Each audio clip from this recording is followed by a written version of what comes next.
once again.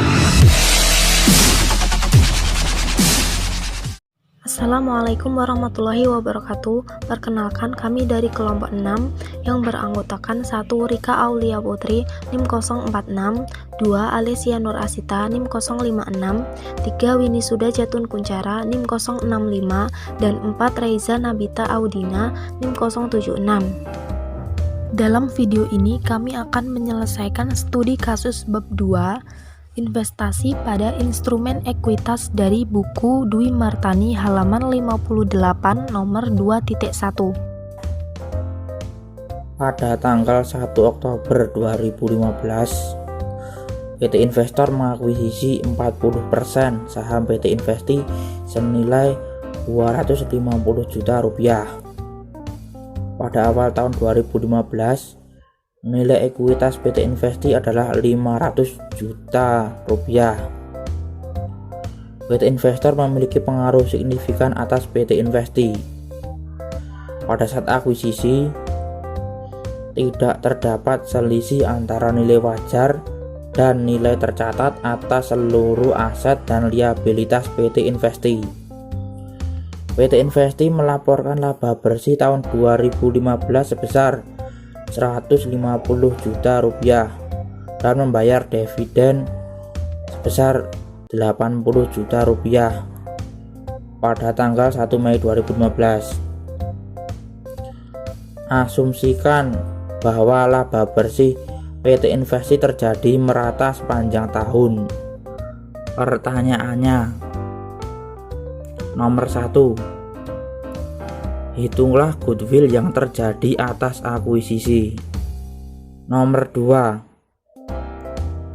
hitung nilai tercatat investasi yang disajikan PT Investor pada 31 Desember 2015. Nomor 3, buatlah jurnal investasi yang dibutuhkan oleh PT Investor selama tahun 2015. Di sini saya akan menjelaskan mengenai soal 2.1 poin A, di mana mencari goodwill. Mencari goodwill dari biaya perolehan yaitu 250 juta didapat dari investor mengakuisisi 40% saham PT Investi senilai 250 juta.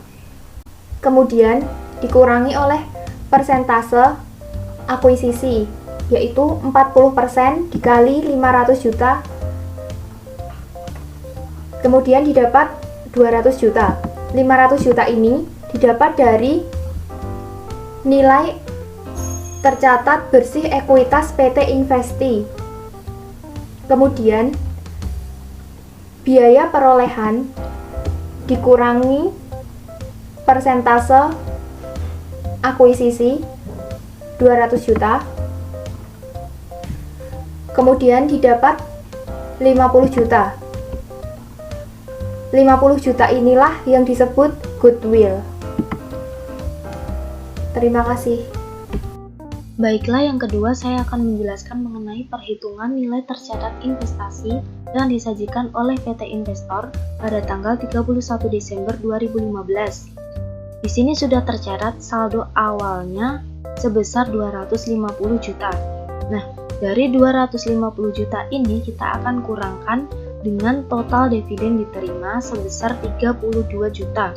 32 juta ini kita dapatkan dari hasil akuisisi dividen 40% dikali 80 juta. 40%-nya kita dapatkan dari presentase akuisisi 40% saham, dan 80 jutanya kita dapatkan dari pada saat kita membayar dividen sebesar 80 juta.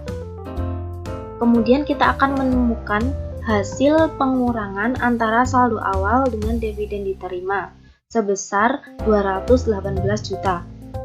Nah, untuk mencari hasil akhir nilai tercatat investasi, kita harus menjumlahkan hasil pengurangan ini dengan bagian laba entitas asosiasi sebesar 60 juta. 60 juta ini kita dapatkan dari hasil akuisisi laba 40% dikali 150 juta. 150 juta ini kita dapatkan dari laba bersih tahun 2015 sebesar 150 juta. Kemudian barulah kita akan mendapatkan hasil akhir nilai tercatat investasi sebesar 278 juta rupiah.